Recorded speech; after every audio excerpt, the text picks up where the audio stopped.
What's going on YouTube? We're back with some more Baldur's Gate 3 mod videos. This time we're taking a look at a subclass for the Sorcerer called the Pyromancer. This is a subclass that is primarily focused on pyromancy or flame-based spells and allows you to build upon that by doing a lot more damage with certain spells and allows you to double up on spells depending on your crit chance. So at level 1, you'll get the cantrip Firebolt, which is pretty standard. You'll get the level 1 spell Burning Hands. You'll get 2 subclass features, the first one being Searing Touch. You gain an uncanny understanding of fire and the magic that can bring about it. When you cast Firebolt, you add your charisma modifier to its damage. So you really want to be focusing on charisma for this particular class. Even it is a sorcerer, so most sorcerers do focus on charisma anyway. But this subclass feature really built upon that. The second is called Hot Streak.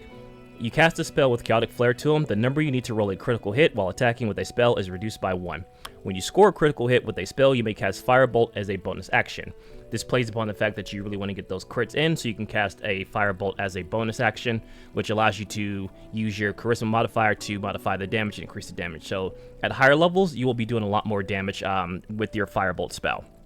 Now, this class does go up to level 20. However, everything kind of stops around level 15 in terms of the overall features and spells that you get with this particular subclass mod. So I will showcase up to level 15. I'm not going to show up to level 20 because it really doesn't matter. And I'm going to skip around a couple of levels because some of the levels you just get the standard sorcerer base level up thing. So we're going to try and skip through that to kind of decrease the runtime. In terms of abilities, as I mentioned before, Charisma is probably going to be the one you want to focus on the most, either followed by Constitution or Dexterity. I would say if you want a little bit more survivability and overall health, I would say definitely Constitution is the way to go. If you want a little bit more armor, then Dexterity is the way to go, but you'll have things such as mage armor anyway, so it really doesn't matter. I feel like this will be like a little bit more of a glass cannon build, so I'd probably go a little bit more Constitution. If you want to get a little bit crazy with it, you can go Intelligent and multi-class into Wizard if you like. So we're skipping to level 3, as you don't really get anything at level 2. At level 3, you'll get the Scorching Ray spell, which is a vanilla spell. And then you also get to pick a different additional spell. I would say if you have mods such as Mistress mods or 5e spells, you have more options for fire-based damage, which will also build up upon your subclass features and things like that. So I would say something such as, I'm going to butcher this, Anganazar's Scorcher would be good, or if you want to give yourself Dragon's Breath for 10 rounds, that's also a good spell as well. In terms of metamagic, just pick what you like. If you go up to level 20, you'll pretty much get to pick just about all of these. I would say something such as subtle spell is pretty good, just to be able to cast under silent or like quicken spell. If you want to cast something as a bonus action instead of a regular action. Alright, so we're skipping over to level 5. We get the spell Fireball, which is pretty common. And then I'm not sure if this is actually part of the expanded mods that I have that go up to level 20, or this could be something with Sorcerer, because I really haven't played Sorcerer that much, but you do also get Magical Guidance. Tap into the inner well springs of magic and try to conjure success from failure. The next time you make an ability check on a roll of 3 or less, you're able to re-roll and must use the new roll. So that is something I believe that just may be part of the Sorcerer class. I really haven't played Sorcerer that much, so I just wanted to mention that as I was going through the process. At level 6, we do get a new action here. This is called Blazing Barrier. Encase yourself in a fiery magical barrier granting you temporary hit points equal to 5 plus your Sorcerer level. While the barrier is active and you're attacked by creatures within 3 meters, the creature takes fire damage equal to half your Sorcerer level. This lasts for 10 turns or until the barrier is disrupted. I believe the barrier gets disrupted once you run out of temporary hit points. At level 7, we get another spell, Wall of Fire. At level 9, we get another spell. This is actually a new spell called Pyroblast. Conjure a compact meteor and send it hurling towards a creature within range, dealing 6 to 72 fire damage. Creatures near the target suffer 3 to 36 fire damage. Now, this is sort of similar to Fireball, but it does a little bit more damage. It does a little bit more flat damage, as you can see, and also does like damage around targets, which I think also is able to put on the Ignite feature. And this is also able to be cast as a bonus action once you get a crit. Alright, at level 11, we have the Ignite, which is what I was mentioning a little bit earlier. You have learned how to make your magic burn with the especially violent heat. When you deal fire damage to a creature, the creature gains a stack of Ignite up to maximum 5 stacks. At the start of a creature's turn, it takes fire damage equal to your charisma modifier, or twice that of the amount if it has 5 stacks of Ignite. On a successful dexterity saving throw, the creature loses a stack of Ignite. When you land a critical hit with a spell that deals fire damage, 2 nearby hostile creatures gain a stack of Ignite. So this is where you really want to use those area of effect spells, and hopefully you get that crit, which will allow you to do not only more damage, but also put in more Ignite on targets nearby and on the target itself. You also get a new spell, which is actually part of the mod itself, called Investure of Flame. Drape yourself in flames, shedding bright light within 9 meters. I'm sorry. Shedding bright light within 9 meters and granting you immunity to fire damage and resistance to cold damage. This lasts until long rest, but it is a concentration spell. Alright, and at level 15, we have our final action or things that is based off the subclass that I'm showcasing today. And this is called combustion. Whether your hands, I can't pronounce that word, your hands in white hot flames, allowing you to cast superheated spells with an unrivaled effect. For the duration, the number you need to roll a critical hit while attacking with a spell is reduced by additional 2, and when you do, it deals an additional 8 points of fire damage. Initially, Ignite spreads to additional creature on critical hit, and when you make spell attacks with advantage against creatures with stacks of Ignite.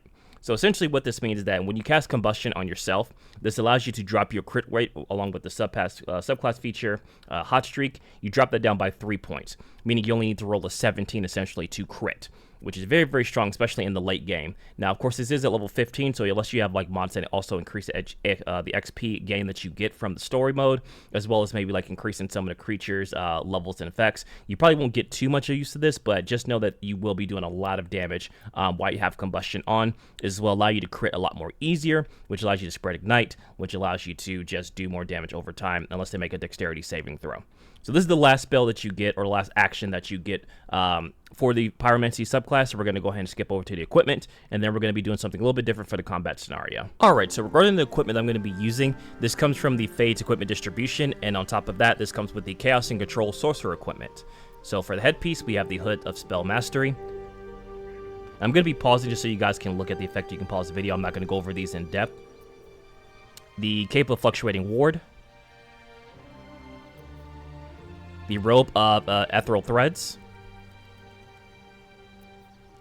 Gloves of Sorcerer's Might. Shoes of Spatial Swarp. The Amulet of Infinite Wellspring. The Grimoire of First Sorcerer.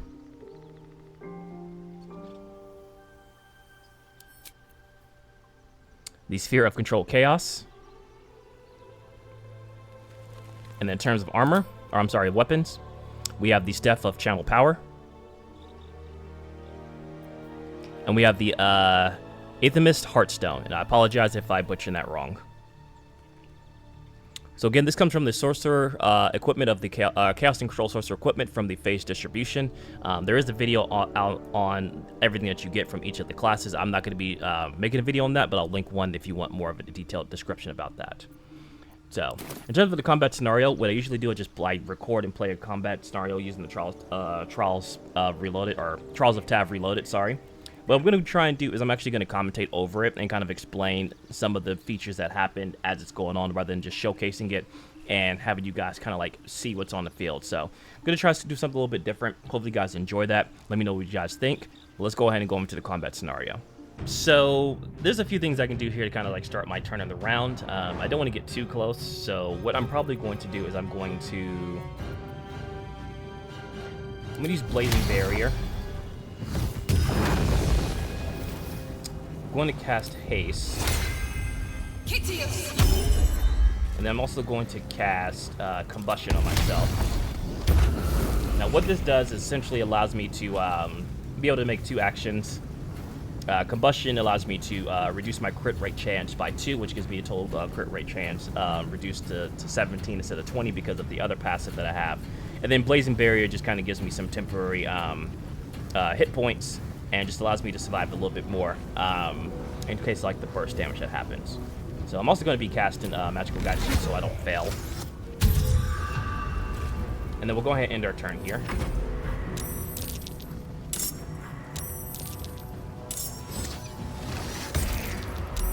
Nice. Okay, so we saved against the Stunning Throw. Phase Shift we can use as a reaction just to kind of like decrease our damage overall.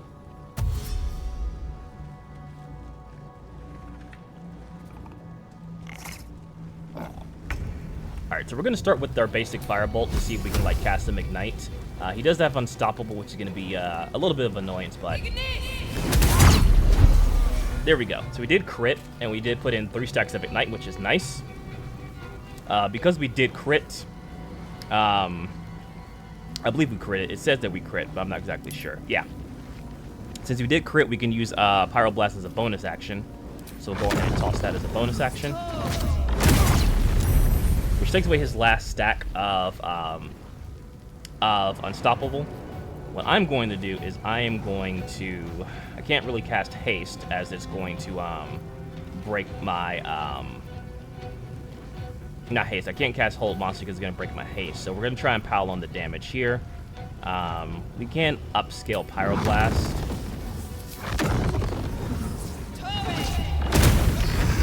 There we go. So we got the crits on that, which unfortunately, because we don't have any more slots, we can't use Pyroblast or Flame Bolt as a bonus action. But as you can see here, we can burst down. Someone that had unstoppable high hit points and things like that. He was level 8, had 108 hit points, and we pretty much burst him down within our turn, using a combination of haste and our passive abilities.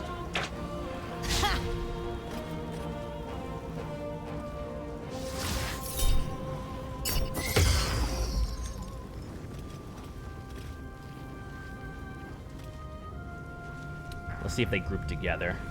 So if they group together, this could try and showcase maybe like if I crit, it passes on Ignite to another person, which they may gather here, which would be great. Honestly, that's Fireball territory right there, honestly. Especially if he groups up here. Yeah, that's honestly perfect. So we could use Fireball, or we can use Pyroblast. We're going to use Pyroblast just because he is close to this person here, which might spread on the Ignite if it doesn't outright kill them. As you can see there, it did pass on the Ignite to this person here. We still have both another action and bonus action, so what I am going to do is I am going to cast... Can't cast Wall of Fire. We'll do a standard Firebolt here.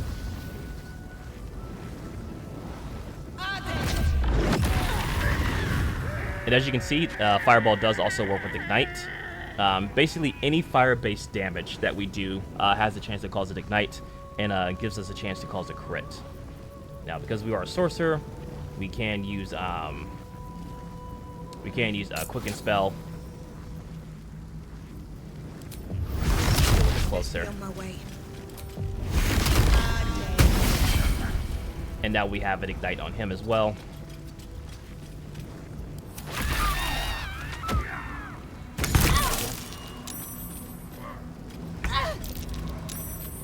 So he has a stack of Ignite. We can try and put on 3 more with Scorching Ray. There we go. Now we have all 5 stacks of Ignite. He is burning. And since we did crit, this will be a bonus action. And that'll finish it off. So hopefully that kind of gives a demonstration of like what you can do as a Pyromancer, how you can quickly burst down enemies using fire-based spells of a combination like bonus actions, your sorcery points, and things like that. Hopefully you guys enjoyed the video and a little bit of a difference for the combat scenario. If you'd rather just me be silent and let's let the combat play out, I can also do that as well. Thank you guys for watching. Take care, and I'll see you next time.